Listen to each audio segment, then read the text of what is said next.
Hello everyone, welcome to viral education class 10। तो इस video में क्लास 10 इंग्लिश के फर्स्ट फ्लाइट में जितने भी पोयम है वो सारे पोयम को जैसे हम लोग इस वीडियो में कंप्लीट करने वाले हैं। तो तेज के सिलेबस में जैसे आप लोग को सिर्फ एक पोयम आप लोग डिलीटेड है, वो है बुक के पोयम नंबर 7 जिसका नाम है एनिमल। ये जैसे आप लोग का डिलीटेड है, बाकी सारे पोयम जैसे आप लोग को पढ़ने हैं। तो आप लोग अच्छी तरह से देखिएगा। आप लोग को जैसे सिंपल लैंग्वेज में आप लोग को बताया जा रहा है, आप लोग को अच्छी तरह से देखना है और एग्जाम में जैसे आप लोग को अपने लैंग्वेज में लिखना है। आप लोग का जैसे फुल मार्क्स आएगा, अच्छी तरह से आप लोग इसे देखिए। तो सबसे पहले स्टार्ट करते हैं। फर्स्ट पोयम है डस्ट ऑफ स्नो। तो डस्ट ऑफ स्नो एक बहुत ही छोटी कविता है, लेकिन इसका बहुत ही गहरा अर्थ है। इसमें केवल 8 पंक्तियां हैं और 34 शब्द हैं। इसमें इस्तेमाल की गई भाषा बहुत सरल मीन्स आसान है, लेकिन इसका बहुत ही गहरा अर्थ है। कविता में कवि एक हेमलॉक ट्री के नीचे खड़ा है। जब एक कौवा पंख फड़फड़ा कर पेड़ के डाल पर जमी बर्फ गिरा देता है तो उसी को डस्ट ऑफ स्नो कहा जाता है। तो उस दिन कवि बहुत दुखी व उदास था। वह नकारात्मक विचारों से घिरा हुआ था,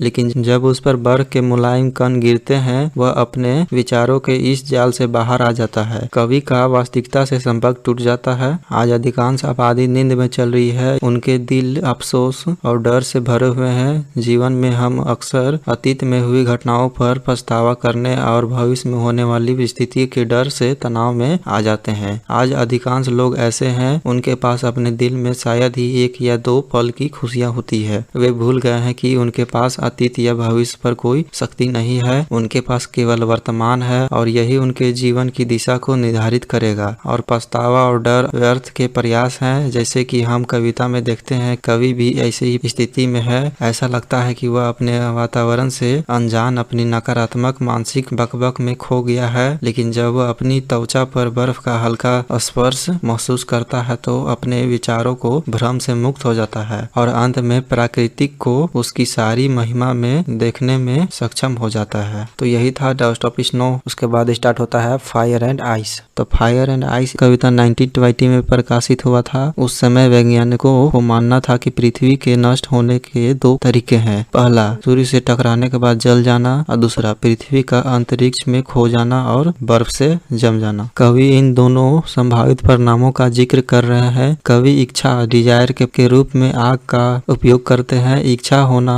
बुरी बात नहीं है, लेकिन यह एक शक्ति की तरह होता है। इसका उद्देश्य जीवन में महानता प्राप्त करता है, लेकिन जब वह लालच से प्रेरित होती है तो परिणाम विनाशकारी हो सकते हैं। आज मनुष्य के पास इस पृथ्वी को कई बार नष्ट करने के लिए पर्याप्त परमाणु शक्ति है। कवि ने जो इच्छा का भयानक रूप देखा है, इसके बाद वह कविता के अंत में कवि का कहना है कि दुनिया को फिर से नष्ट करना है तो बर्फ भी एक आदर्श विकल्प है, क्योंकि आजकल नफरत भी काफी अधिक है। तो यही था फायर एंड आइस पोयम। उसके बाद थर्ड पोयम है टाइगर इन द जू। तो ये tiger in the zoo poem को लेस्ली नॉरिस ने लिखा है। तो इस पोयम में लेस्ली नॉरिस ने एक बाघ का उचित विवरण किया है। यह कविता एक चिड़ियाघर के पिंजरे में बंद बाघ की और एक बाहर रहने वाली बाघ से तुलना करती है। यह कविता चिड़ियाघर से जंगल और जंगल से वापस चिड़ियाघर में ले जाती है। कवि देखती है कि सितारों भरी एक रात में एक बाघ को अपने पिंजरे में क्रोधपूर्वक लेकिन शांतिपूर्वक इधर उधर घूमते हुए देखती है। कवि को महसूस होता है कि वह बाघ जंगल में स्वतंत्र रूप से घूम रहा होता और अपनी मर्जी से शिकार कर रहा होता, लेकिन अब वह ईंट पत्थर से बनी कोठरी में सलाखों के पीछे बंद है। रात्रि के समय वह अपनी चमकदार आंखों से सितारों को देखता है और स्वतंत्रता की इच्छा करता है। तो यही था a tiger in the zoo poem. उसके बाद फोर्थ पोयम स्टार्ट होता है how to tell wild animal. How to tell wild animals Carolyn Wells द्वारा कुछ जंगली जीवों की विचित्र आदतों एवं व्यवहारों के बारे में लिखी गई एक सुंदर कविता है। कवि इस कविता में कहते हैं कि एशियाई शेर भूरे पीले रंग का एक डरावनी गर्दन वाला विशालकाय पशु होता है। बाघ की पीली खाल पर काली धारी होती है और वह अपने शिकार को खाने के लिए हर समय तैयार होता है। चीते के शरीर पर काले धब्बे होते हैं। वह अपने शिकार के ऊपर कूदता है और उसे खा जाता है। भालू मानवीय विस्तु में भी आता है। वह किसी व्यक्ति को आलिंगन करता है और उसे मार देता है। मगरमच्छ अपने शिकार को खाते समय हमेशा आंसू बहाता है। लकड़बग्गा हमेशा मुस्कुराता हुआ सा प्रतीत होता है। गिरगिट अपने आसपास के वातावरण के अनुसार अपना रंग बदल लेता है। यह कुछ जंगली जानवर की विचित्र दुनिया है। तो यही था how to tell wild animal. उसके बाद 5th पोयम है द बॉल पोयम। तो इस पोयम को जॉन बेरीमैन ने लिखे हैं। तो इस पोयम के माध्यम से जॉन बेरीमैन कहना चाहते हैं कि हमारे जीवन में बहुत सी चीजें या तो खो सकती है या किसी से छीन सकती है, लेकिन हमें उन चीजों के कारण परेशान नहीं होना चाहिए। तो यह चीज जैसे एक छोटे लड़के के उदाहरण से बताते हैं जिसके पास एक गेंद है और वह बहुत खुश है। वह कूदता रहता है और समय का पता नहीं चलता है, लेकिन जब वह अपनी गेंद को खो देता है तब वह बहुत ही दुखी हो जाता है और यह मानने के लिए तैयार नहीं होता कि उसके पास किसी भी तरह से कोई और गेंद हो सकती है या कम से कम वह फिर से खरीदा जा सकता है। उस लड़के के लिए वह सब कुछ बेकार लगता है क्योंकि उसने अपनी गेंद खो दी है। इसके अलावा कवि हमें इस कविता के द्वारा यह बताना चाहते हैं कि पैसा ही सब कुछ नहीं है और सभी लोगों को यह जानना आवश्यक है कि जब भी हमारे जीवन में कोई नुकसान हो तो हमें परेशान और निराश नहीं होना चाहिए। खड़े होकर डटकर सामना करना चाहिए और आगे बढ़ने की कोशिश करनी चाहिए। तो यही था द बॉल पोयम। उसके बाद 6th पोयम है अमांडा।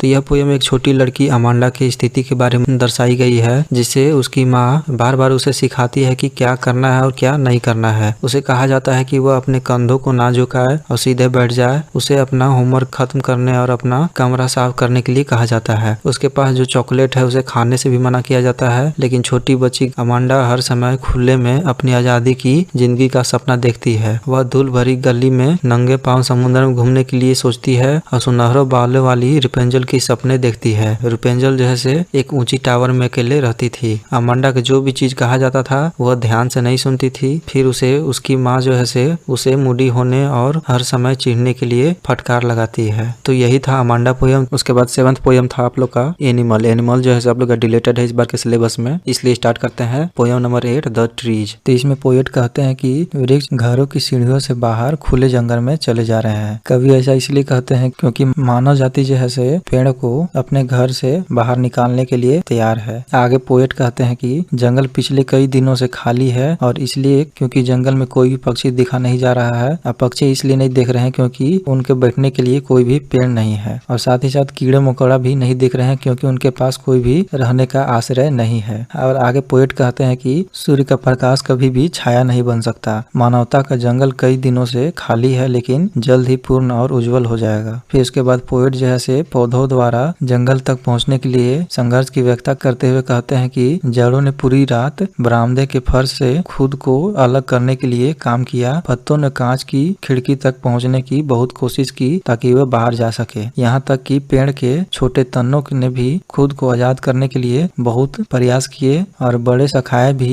कमरे की छत से बाहर जाने की बहुत कोशिश कर रही थी। फिर आगे पोएट कहते हैं कि वह अपने बरामदे में बैठी है, लंबे पत्र लिख रही है। वह अपने पत्रों में घर छोड़ने वाले पेड़ों के बारे में नहीं बताती है। वह कहती है कि रात बहुत साफ है, वह पूरा चांद देख सकती है जो चमक रहा है। उसके बाद पोएट जैसे कांच की खिड़कियों को तोड़ते हुए सुनते हैं और पेड़ रात में ठोकर खाते हैं। तो यही था द ट्री पोयम। अब चलिए स्टार्ट करते हैं पोयम फॉग। तो फॉग किसे कहते हैं? तो फॉग जो है वातावरण में मौजूद छोटे पानी की बूंदों का घना बादल होता है। यह आमतौर पर सर्दियों के मौसम के दौरान देखा जाता है। यहाँ कवि ने शहर और बंदरगाह कोहरे की उन्नति का वर्णन किया है। वह कहते हैं कि फॉग ऐसे आता है जैसे बिल्ली अपने छोटे पैरों पर आती है। इसका मतलब यह है कि शहर की ओर फॉग बहुत धीरे धीरे और शांति से बिल्ली की तरह बढ़ता है। कोई यह नहीं जानता कि शहर में फॉग कब और कैसे प्रवेश करेगा, इसलिए फॉग की तुलना उस बिल्ली से की जाती है जो बिना कुछ आवाज किए घर में प्रवेश करती है। उसके आगे कवि कहते हैं कि एक बिल्ली चुपचाप बैठ जाती है और अपने पैरों को पीछे मोड़कर आसपास की जगहों और चीजों को देखती है। इसी तरह ऐसा लगता है कि फॉग चुपचाप पूरे शहर और बंदरगाह को कवर करता है और एक बिल्ली की तरह चारों ओर देख रहा है। फिर उसके बाद कवि कहते हैं कि बिल्ली की तरह चुपचाप फॉग शहर छोड़कर चल जाता है क्योंकि फॉग जो है से लंबे समय तक एक जगह नहीं रह सकता है। तो यही था फॉग पोयम। उसके बाद स्टार्ट करते हैं poem number 10 the tale of custard the dragon. तो यह पोयम जैसे कस्टर्ड नाम के कायर ड्रैगन के बारे में एक हिलोरियस पोयम है, मीन्स हास्य कविता है। कस्टर्ड बिलिंडा का एक पालतू जानवर है। एक छोटी लड़की जो अपने पालतू जानवर के साथ एक छोटे से सफेद घर में रहती है। उसके पास इंक नाम का एक काला बिल्ली का बच्चा था, ब्लिंक नाम का एक ग्रे कलर का चूहा था और एक पीला कुत्ता मस्टर्ड था और एक कायर ड्रैगन था। फिर इसमें आगे पोएट कहते हैं कि सारे जानवर में से ड्रैगन को छोड़कर ये सब बहुत बहादुर हैं। उन सब को बहादुरी के रूप में भालू, बाघ या शेर जैसे जानवरों की तुलना की जाती है, लेकिन ड्रैगन बहुत डरपोक है, इसलिए उसे कुछ नहीं नाम दिया जाता है। वह हमेशा अपने लिए एक सुरक्षित जगह की मांग करता है। बाकी सभी जानवर उसका मजाक उड़ाते थे, लेकिन एक रात घर में एक समुद्री डाकू के प्रवेश में वे हैरान रह जाते हैं। वे सभी भयभीत हो जाते हैं और इधर उधर छिपने के लिए भागते हैं, लेकिन सब आश्चर्यचकित हो जाते हैं क्योंकि ड्रैगन ने अकेला उस समुद्री डाकू से निपटता है, बल्कि उसे खा भी लेता है। कस्टर द्वारा उन सभी को बचाए जाने के कारण वे उनका धन्यवाद करते हैं, लेकिन अंत में वे ड्रैगन के डरपोक होने के कारण उसका मजाक उड़ाते हैं। तो यही था the tale of custard the dragon chapter. उसके बाद लास्ट पोयम आप लोग का है फॉर एनी ग्रेगरी। तो फॉर एनी ग्रेगरी पोयम जो है से विलियम बटलर येस्ट द्वारा लिखा गया है। तो इसमें जो है से वे अपनी प्रेम कथा को बताते हैं जो आधुनिक प्रेम के पूरी विचार को दर्शाती है। तो पोयम एक प्यारी महिला एनी ग्रेगरी और पोएट के बीच एक साप्ताहिक बातचीत है। एनी इतनी खूबसूरत है कि कोई भी उसकी तरफ एक नजर में ही आकर्षित हो सकता है। उसकी त्वचा की बनावट सुंदर है और उसके बाल के रंग पीले हैं और इतने आकर्षक है कि उनकी बाहरी खूबसूरती किसी को भी इनके प्यार का दीवाना बना सकती है। तो जो व्यक्ति एनी से बात कर रहा है तो वो कहता है कि जो कोई भी उसे प्यार करेगा वह उसके सुंदर पीले बालों और उसकी बाहरी सुंदरता के लिए उसे प्यार करेगा। यह आधुनिक समय के प्रेम को दर्शाता है कि आज यदि हम किसी के प्यार में पड़ जाते हैं तो हम उसकी बाहरी सुंदरता से आकर्षित होते हैं। हम चाहते हैं कि हमारा साथी सुंदर और अद्भुत दिखे। इसे पता चलता है कि कैसे हम इंसान खूबसूरती के सामने अंदर के गुण को नजरअंदाज कर रहे हैं। तो हमें भी इसी तरह से इंसान की बाहरी खूबसूरती से नहीं, अंदर की खूबसूरती से प्यार करनी चाहिए। तो यही था फॉर एनी ग्रेगरी पोयम। तो आप लोग यही टोटल पोयम से आप लोग को फर्स्ट फ्लाइट क्लास 10 इंग्लिश के 2023 एग्जाम में आप लोग को पूछे जाएंगे। आप लोग को जो है फुल मार्क्स स्कोर करना है और अपने वर्ड में आप लोग को जो है आंसर लिखना है। और भी सब्जेक्ट आप लोग को तैयारी कराई जा रही है, आप लोग उसे भी अच्छी तरह से देखें। तो आप लोगों को जो है best of luck for exam. आप लोग जो है तबाही मचा कर आना है। तो इसी के साथ वीडियो को समाप्त करते